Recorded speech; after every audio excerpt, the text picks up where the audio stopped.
আমি মনে করি আমার 65 বছর হয়েছে, 65। আমি জন্ম থেকে এইটা দেখছি।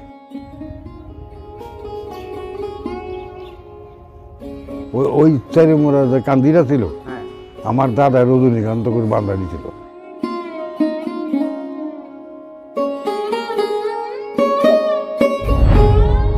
অনেক বড় একটি জায়গা নিয়ে এই বটগাছটি দাঁড়িয়ে আছে।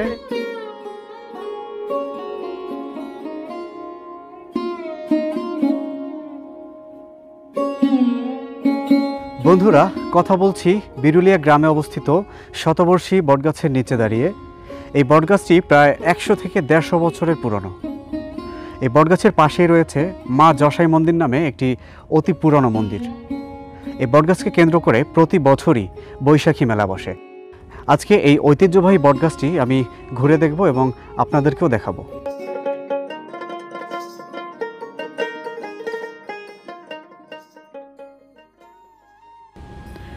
ঢাকার পাশে তুরাগ তীরের ছোট্ট জনপদ বিরুলিয়া। ছড়িয়ে ছিটিয়ে আছে গোটা 10-15 কারুকার্যময় প্রাচীন সুরম্য অট্টালিকা। তখনকার শৌখিন বিত্তশালীদের স্বাক্ষর হয়ে এখনও টিকে আছে বেশ কিছু নিদর্শন।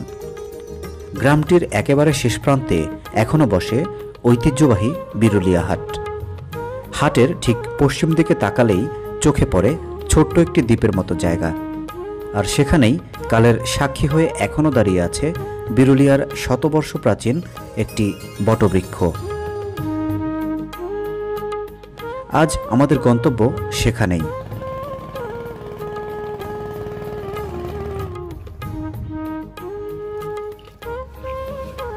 এটা মূলত একটা জেলে পাড়া। এখানে যে নৌকাগুলো আমরা দেখছি এগুলো সবই হচ্ছে জেলেদের নৌকা। এই বাড়িগুলো হচ্ছে জেলেদের বাড়ি।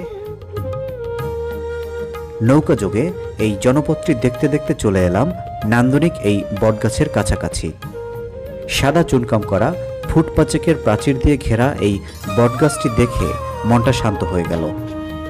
শতাব্দী প্রাচীন এই বটবৃক্ষটি এতদিনে এর শাখা প্রশাখা এত বেশি ছড়িয়েছে যে দেখে মনে হলো বটগাছটি শুধু একা না, পুরো পরিবার নিয়ে সুখে শান্তিতে বসবাস করছে ছোট্ট এই দ্বীপে।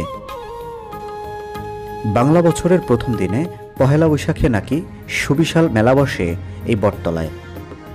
সেখানে নাকি জমায়েত হয় লাখ লাখ মানুষের। শতবর্ষ পুরনো এই বটবৃক্ষের ছবি নাকি বড় করে ঝোলানো আছে কলকাতায় অবস্থিত ইন্ডিয়া তথা বিশ্বব্যাপী সমাদৃত আদি ঢাকেশ্বরী বস্ত্রালয়ের প্রধান শোরুমে। এই বটগাছের গোড়াতেই নাকি ওই প্রতিষ্ঠানের কর্ণধার বাবু নিতাইলাল সাহার পূর্বপুরুষেরা পুজো অর্চনা করতেন।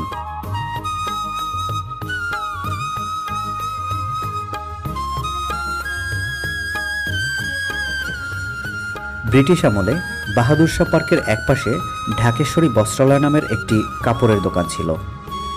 সেই দোকানটি চালাতেন নিতাইলাল সাহা, যেটি বর্তমানে কলকাতার আদি ঢাকেশ্বরী বস্ত্রালয় নামে ব্যাপক খ্যাতি অর্জন করে।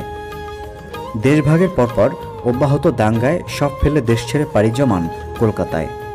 বুকে করে নিয়ে যান তুরাগ তীরের এই বটবৃক্ষের ছবি, যে বৃক্ষতলে সকাল সন্ধ্যা পূজা অর্চনা করতেন বাবু নিতাইলাল সাহা। সাথে আরও নিয়ে যান গ্রামের বিশ্বস্ত নির্ভরযোগ্য কয়েক পরিবার আর দোকানের কর্মচারীদের। নতুন করে কলকাতায় শুরু করেন কাপড়ের ব্যবসা। সেই দোকান খ্যাতি অর্জন করে দেশ জুড়ে। 3 পুরুষের এই দোকান ক্রমান্বয়ে প্রসার লাভ করছে ভারতের বিভিন্ন শহরে। এই দোকানের ক্যাশ কাউন্টারের মাথার উপর রাখা আছে বিরুলিয়ার এই বটগাছের বাঁধানো ছবি। বংশ পরম্পরায় চলমান প্রথায় এই ছবিতে ধূপধুনি দিয়ে সকাল শুরু হয়। সুচিত্রা সেন থেকে শুরু করে রেখা, শর্মিলা ঠাকুর, অর্পণা সেন, ঋতুপর্ণা সেনগুপ্ত, এমনকি ঐশ্বরিয়া রায় পর্যন্ত নাকি পছন্দ করতেন সেই দোকানের নিজস্ব ছাঁচের বাহারি ডিজাইনের শাড়ি। কলকাতার রাসবিহারী অ্যাভিনিউয়ের গড়িয়াহাট জংশনে মাথা উঁচু করে দাঁড়িয়ে আছে আদি ঢাকেশ্বরী বস্ত্রালয়। তিলে তিলে সুদীর্ঘ 80 বছরে অর্জন করা সুনামই তাদের মূল পুঁজি। আমি জন্ম থেকে এইটা দেখছি, পূজা করে। হ্যাঁ, জন্মের পরে পূজা করে, পয়লা বৈশাখে পূজা করে। এই বটগাছটার কত বছর বয়স হতে পারে? অনেক বছর হয়েছে, আমি মনে করি আমার 65 বছর হয়েছে, হ্যাঁ 65। আমার বাবা এটা দেখশন করতো। দেখা হ্যাঁ, ওই চারি মোড়া যে কান্দিরা ছিল, হ্যাঁ আমার দাদা রজনীকান্ত করে বান্ধা দিয়েছিল। মন্দিরটাতে ইদারিং তৈরি করতো আর কি, কিছুদিন আগে। ওই একটা গাছ আছে, কেন বলা হয় এটাকে? ওখানে পূজা করে তো, মাদসাই দেবীর পূজা, এই জন্য ওই করে। বৈশাখী মেলা তো আমি জন্মের থেকে দেখছি। বটগাছের ছবি নাকি কলকাতায় যে যারা ব্যবসায়ী আছে, ও বটবৃক্ষের ছবি যে নিতাই বাবু ছিল, নিতাই চন্দ্র শাহ। হ্যাঁ ওই নিতাই চন্দ্র শাহ ওই যে ঢাকা ঢাকেশ্বরী বস্ত্রের মালিক আছিল, হ্যাঁ ওই বট গাছটা সে খুব মানতো।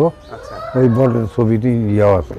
দেখুন কত বড় এই বটগাছটি, অনেক বড় একটি জায়গা নিয়ে এই বটগাছটি দাঁড়িয়ে আছে।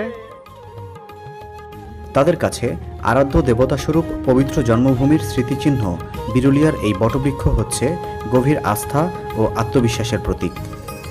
এই বটবৃক্ষের ছবি আসলে কিছুই নয়, পিতৃপুরুষের শেকড়ের প্রতি অবিচ্ছেদ্য আকর্ষণ জন্মভূমির এই স্মৃতিচিহ্নকে বসিয়ে দিয়েছে দেবমর্যাদার আসনে। বটবৃক্ষের এই ছবি বাবু নিতাইলাল সাহার জননীরূপী মাতৃভূমির প্রতি ভালোবাসার নিদর্শন ব্যতিরেকে আর কিছুই নয়। এটা কি মূলত, এটা কি? মা যশোরী মন্দির।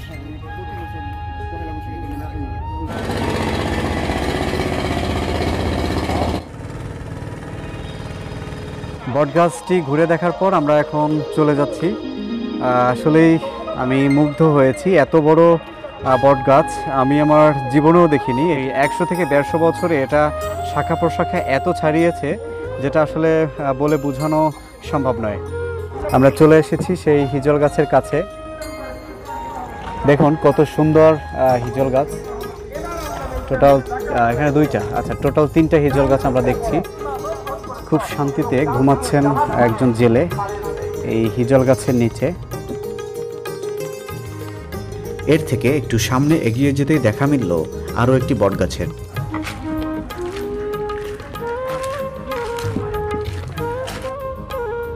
কিছুক্ষণ জিরিয়ে নিলাম এই তরুণ বটগাছটির নিচে। এবার ফেরার পালা। ফিরে যাওয়ার সময় একটা কথাই শুধু ভাবতে লাগলাম, সরকারি উদ্যোগে পানাম নগরীর মতো যদি বিরুলিয়ার এই স্থাপনাগুলোকে সংরক্ষণ করা যেত, তাহলে এটা হতে পারত ইতিহাস আর ঐতিহ্যের মিশেলে গড়া অনন্য এক পর্যটন কেন্দ্র।